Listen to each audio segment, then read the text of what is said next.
दोस्तों, आप स्नान करते समय अपने शरीर पर तौलिया या कोई अन्य वस्त्र को लपेटते ही होंगे। अगर ऐसा आप नहीं करते हैं तो आप कितनी बड़ी गलती कर रहे हैं, शायद आपको इसका पता भी नहीं होगा। अगर आप यह जान लेंगे कि आखिर क्यों निर्वस्त्र होकर स्नान नहीं करना चाहिए, तो आप चाहे बाथरूम में स्नान करें या कहीं और, आप जरूर स्नान करते समय वस्त्र धारण करके ही स्नान करेंगे। हेलो दोस्तों, मैं हूं सुबोध और आप देख रहे हैं ज्ञान मंथन। और आज हम आपको अपने इस वीडियो में बतलाने जा रहे हैं वास्तु शास्त्र और पौराणिक मान्यता के अनुसार कि हम सबको निर्वस्त्र होकर स्नान क्यों नहीं करना चाहिए। पहले आपको बतला रहे हैं कि पौराणिक मान्यता के अनुसार हम सबको निर्वस्त्र होकर स्नान क्यों नहीं करना चाहिए। दोस्तों, निर्वस्त्र होकर स्नान करने का परिणाम क्या होता है, यह जानने से पहले आपको बता दें कि भगवान श्री कृष्ण ने स्वयं चीरहरण की लीला में लोगों को समझाया है कि कभी भी कहीं भी बिना वस्त्र धारण किए स्नान नहीं करना चाहिए। दोस्तों, पौराणिक मान्यता अर्थात पद्म पुराण और श्रीमद् भगवत गीता में इसका उल्लेख भी है, जिसमें ये लिखा है कि जब गोपियां निर्वस्त्र होकर नदी में स्नान करने जाती हैं, तो भगवान श्री कृष्ण उनके कपड़े चुराकर पेड़ पर टांग देते हैं। और जब वो बिना कपड़े के बाहर नहीं आ पाती हैं, तो भगवान श्री कृष्ण से वे प्रार्थना करती हैं कि उनके कपड़े भगवान उन्हें लौटा दें। भगवान श्री कृष्ण कन्याओं से पूछते हैं, जब निर्वस्त्र होकर जल में गई थी तब तुम्हें शर्म नहीं आई थी? तो गोपियां कहती है कि उस समय यहाँ कोई नहीं था। लेकिन भगवान श्री कृष्ण कहते हैं, यह तुम सोचती हो कि मैं नहीं था, लेकिन मैं तो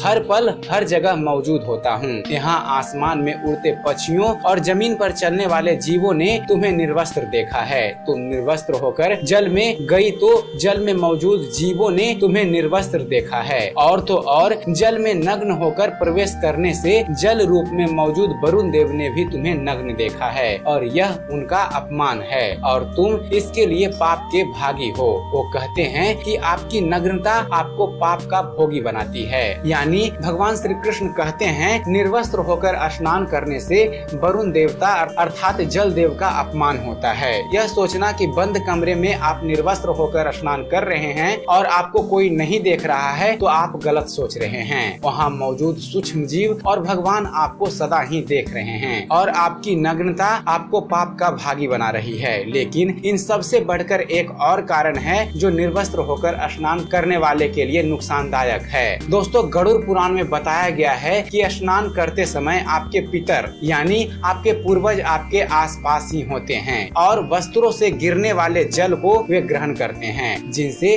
उनकी तृप्ति होती है। निर्वस्त्र स्नान करने से आपके पितर अतृप्त होकर नाराज होते हैं, जिनसे व्यक्ति का तेज, बल, धन और सुख नष्ट होता है। इसलिए कभी भी निर्वस्त्र होकर स्नान नहीं करना चाहिए। और चलिए दोस्तों, अब आपको बतलाते हैं वास्तु शास्त्र के अनुसार हम लोगों को क्यों नहीं निर्वस्त्र होकर स्नान करना चाहिए। दोस्तों, वास्तु शास्त्र कहता है कि हर घर में पॉजिटिव और निगेटिव एनर्जी दोनों होती है। पॉजिटिव एनर्जी घर के प्रत्येक हिस्से में भ्रमण करती है, जबकि निगेटिव एनर्जी घर के ऐसे स्थानों पर रहती है जहाँ साफ सफाई ना हो अथवा जिस कोने में हमेशा अंधेरा रहता हो, वहाँ पर निगेटिव एनर्जी का वास हो जाता है। बाथरूम में मल मूत्र त्याग करने के कारण वह स्थान शुद्ध नहीं माना जाता। इसलिए जो भी निगेटिव एनर्जी आपके घर में प्रवेश करती है, वह सबसे पहले आपके बाथरूम की ओर ही चली जाती है और वहां जाकर वह वास करती है। जब आप वहां पूर्णतः निर्वस्त्र होकर नहाते हैं, तो वह निगेटिव एनर्जी आप पर आकर्षित होती है। इसलिए कभी भी बाथरूम में निर्वस्त्र होकर हम सबको स्नान नहीं करना चाहिए। नहाते समय अपने बदन पर कम से कम एक कपड़ा तो जरूर लपेट कर रखना चाहिए। वास्तु शास्त्र कहता है कि नहाने के बाद एक अपने हाथ में शुद्ध जल लेकर 3 उतारा कर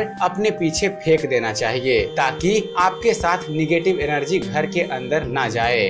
तो ये था दोस्तों पौराणिक मान्यता और वास्तु शास्त्र के अनुसार कि क्यों हम सबको निर्वस्त्र होकर स्नान नहीं करना चाहिए। और दोस्तों, चलते चलते एक ज्ञान की बात। दोस्तों, हमारा धर्म और पुराण कहता है कि इंसान को कभी न कभी जिंदगी में ऐसा जरूर लगता है कि जैसे कि वो हार गया है, उसके लिए सब रास्ते जैसे बंद हो गए हैं। जो इंसान इन हालात में ठहर जाते हैं, वो वाकई हार जाते हैं। सब रास्ते उनके लिए वाकई बंद हो जाते हैं। मगर जो इंसान थोड़ी सी जिद करके करके इस परिस्थिति में खड़े हो जाते हैं, उनके लिए आसमान की बुलंदियां भी कम पड़ जाती है। तो आशा करते हैं आप सभी को हमारा ये वीडियो पसंद आया होगा। अगर आपको इस चैनल पर दी गई जानकारी पसंद आती है दोस्तों, तो आप हमारे इस चैनल को सब्सक्राइब करना ना भूलें। हमारे इस चैनल को सब्सक्राइब कीजिए और हम आपके लिए ऐसे ही धर्म और इतिहास से जुड़े हुए वीडियो लाते रहेंगे। तो फिर जुड़े रहिए हमारे इस चैनल ज्ञान मंथन के साथ और देखते रहिए, जानते रहिए। धन्यवाद। जय हिंद।